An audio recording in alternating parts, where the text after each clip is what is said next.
Assalamualaikum warahmatullahi wabarakatuh.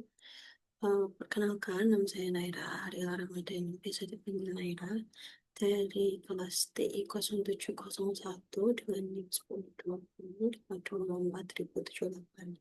Pada kesempatan kali ini, saya akan menjelaskan tentang the sign of rotation traffic program,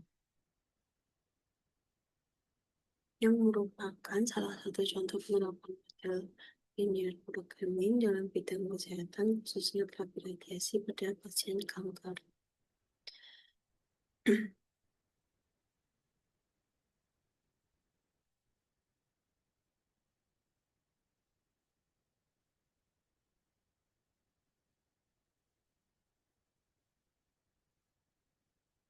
Nah, intinya pada cerita ini tuh, dalam kasus ini tuh diceritakan seorang pasien bernama Mary yang didiagnosis menderita kanker di area kandung. Terapi radiasi dilakukan untuk membunuh sel kanker menggunakan sinar radiasi, namun karena radiasi juga bisa merusak jaringan kesehatan, maka perlu diatur dosis dan arah sinar agar efektif membunuh sel kanker, tetapi tetap aman untuk jaringan normal.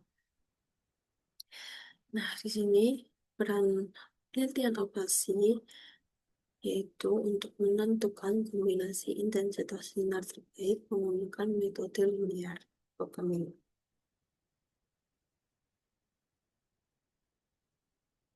Di sini ada data model matematis.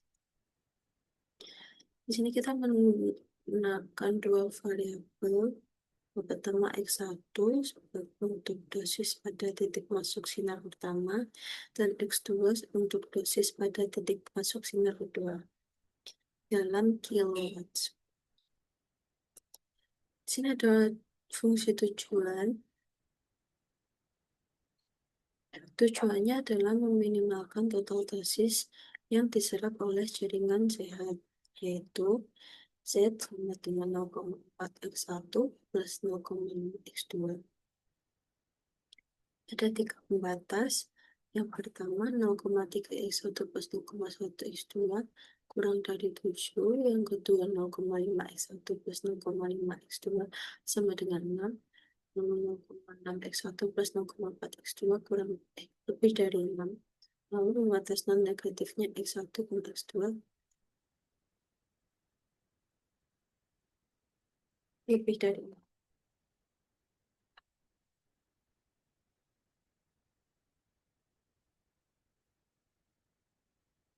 Ini ada bentuk standar. Langkah pertama adalah mengubah semua tanda kurang dari dan lebih dari menjadi bentuk persamaan dengan menambah variabel tambahan.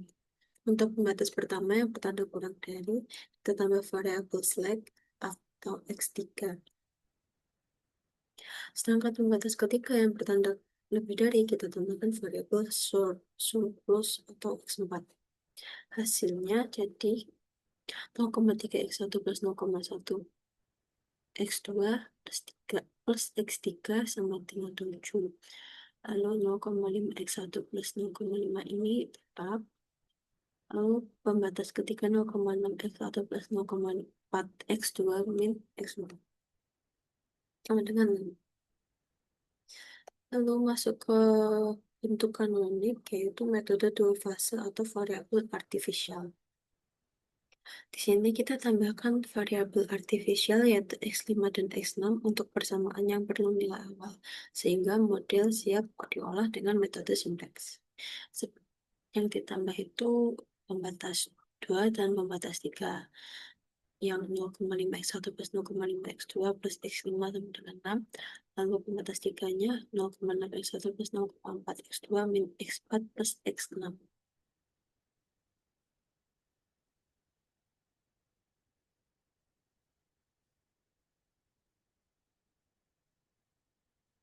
Di sini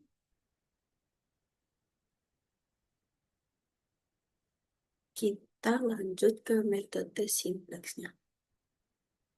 Nah, di iterasi 1 atau iterasi pertama ini, kita kita mulai memasukkan semua variabel ke dalam tabel simplex ini, termasuk variabel select dan artificial. Nah, tujuannya adalah mencari kombinasi awal yang memenuhi semua batas.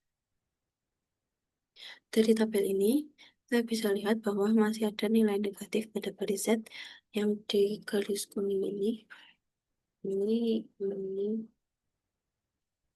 masih ada eh, nilai negatifnya, yang artinya solusi ini belum optimal.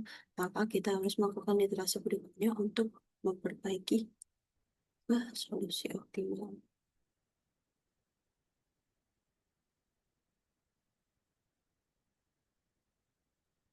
Nah, di sini di iterasi 2, kita melakukan proses pivot, yaitu mengganti variabel basis agar nilai Z bisa semakin kecil. Setelah dihitung ulang, terlihat bahwa nilai Z berkurang, artinya kita sudah lebih dekat ke solusi optimal. Nilai Z yang ini. Salah.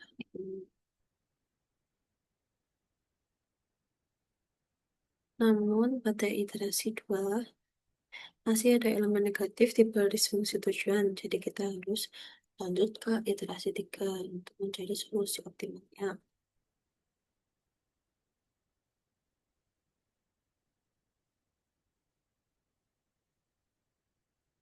Pada iterasi ketiga, semua nilai di baris Z sudah positif. Nah, artinya kita sudah mencapai solusi optimalnya. Dari hasil perhitungannya diperoleh X1 sama dengan 12, X2 sama dengan 0, Z atau nilai tujuannya sama dengan 4,8. Nah, artinya dosis sinar pertama diberikan sebesar 12 kilowatt, sedangkan sinar kedua tidak digunakan sama sekali. Dengan kombinasi ini, total dosis yang diserap jaringan sehat adalah 4,8 kilowatt. Jadi, terapi ini paling aman dan efektif untuk Mary.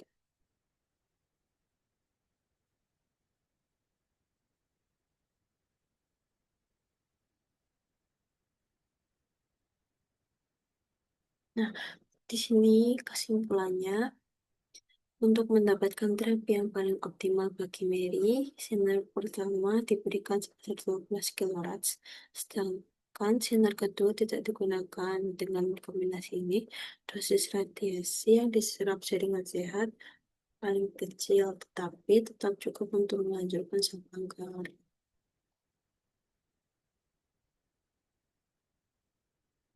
Demikian penjelasan saya tentang design of radiation therapy program. Semoga bisa memberikan gambaran bagaimana metode linear programming bisa digunakan dalam dunia medis. Sekian, terima kasih. Mohon maaf kalau ada salah kata atau salah penjelasan atau salah apa itu. Assalamualaikum warahmatullahi wabarakatuh.